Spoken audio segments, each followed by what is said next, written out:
Muy buenas, vamos a meternos de lleno en un misterio que está pasando literalmente ahora mismo sobre nuestras cabezas. Hay un objeto de otro sistema estelar que ha venido de visita y tiene a toda la comunidad científica dividida con una pregunta que es, bueno, tremenda. ¿Estamos viendo un cometa o es otra cosa? ¿Quizá una sonda alienígena? Y es que esa es la pregunta del millón, tan simple y a la vez tan revolucionaria. ¿Podría haber una sonda de origen artificial, no humano, en nuestro sistema solar ahora mismo? Solo esa posibilidad ya es suficiente para tener a científicos y políticos totalmente obsesionados con el tema. Bueno, vamos por partes. Todo arranca con nuestro protagonista, un objeto interestelar bautizado como 3I/Atlas. Llegó a nuestro vecindario cósmico en 2025 y desde el principio quedó claro que no era un visitante cualquiera. Y claro, a medida que se acercaba, la cosa se puso seria.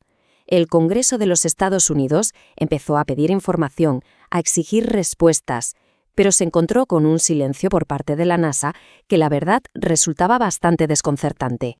Y ojo, que esto no era un rumor de Internet, ¿eh? Hablamos de una exigencia súper formal. El 31 de octubre de 2025, la congresista Ana Paulina Luna le envió esta carta directamente a la NASA, y con eso el misterio de 3I/Atlas se convirtió de la noche a la mañana en un asunto político de primer nivel.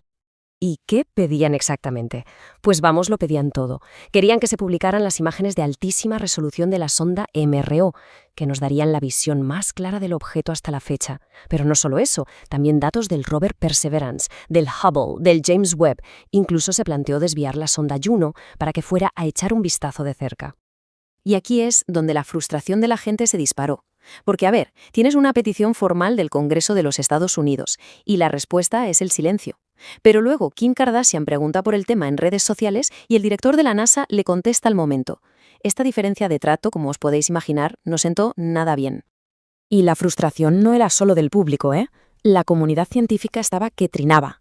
El profesor Avi Loeb, que es una de las voces más importantes en todo este debate, lo dijo bien claro. Retener estos datos es básicamente sabotear la ciencia. Sin ellos no se podían planificar bien las siguientes observaciones, que eran cruciales. Pero mientras toda esta batalla política estaba en su punto más álgido, en los laboratorios de la propia NASA un científico hizo un descubrimiento que lo iba a cambiar absolutamente todo.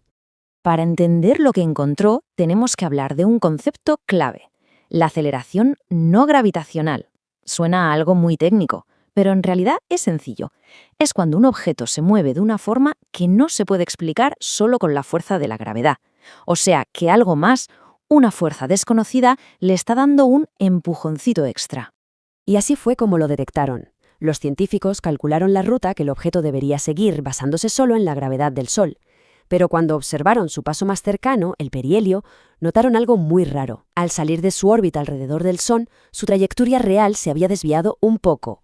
Había recibido ese ligero pero inexplicable empujón. Y lo más irónico de todo es que esta prueba no vino de un observatorio independiente o de un aficionado.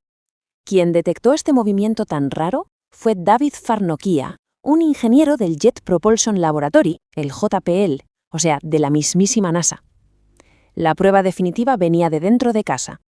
Vale, entonces, ¿qué narices podría estar causando este empujón extra? Pues aquí es donde el debate se parte en dos. Hay dos grandes teorías sobre la mesa. Una es completamente natural, la otra es simplemente extraordinaria. Las dos teorías son como la noche y el día. Por un lado, la explicación natural es un cometa. El calor del Sol hace que su hielo se evapore y esos chorros de gas que salen disparados actúan como pequeños propulsores. Por otro lado, la explicación tecnológica. El empujón no viene del gas, sino de un sistema de propulsión controlado. En otras palabras, que es una nave. El gran problema con la teoría del cometa es una simple cuestión de escala. El profesor Avi Loeb echó cuentas y para generar ese empujón, 3I/Atlas tendría que haber perdido por lo menos una sexta parte de toda su masa en forma de gas. Una nube de gas tan gigantesca habría sido imposible no verla. Y sin embargo, no se vio nada. Y todo esto nos lleva al presente, porque se acerca un momento crítico, una ventana de observación que por fin podría darnos una respuesta definitiva y zanjar este debate de una vez por todas. Los acontecimientos se precipitaron en muy poco tiempo. En octubre se tomaron esas imágenes clave que, por cierto, seguimos sin ver. Se detectó la anomalía, el Congreso mandó su carta, y todo nos conduce a diciembre, al momento de la verdad. La prueba es muy simple. ¿Veremos una nube de gas masiva, lo que confirmaría que es un cometa? ¿O la ausencia total de gas apuntará a algo mucho más increíble? Y es que lo que está en juego no es ninguna tontería. Si la respuesta final es tecnología, las consecuencias serían monumentales. Hablamos de dilemas políticos nunca vistos, de cambios económicos brutales y de una transformación total de nuestro lugar en el cosmos. La ciencia, tal y como la conocemos, tendría que reescribirse por completo. Al final, todo se reduce a esto. Estamos al borde de un descubrimiento que podría definir una era. La pregunta que nos deja este misterio es simple y directa. Este diciembre, cuando los telescopios apunten hacia 3i/Atlas, ¿verán pasar un simple cometa?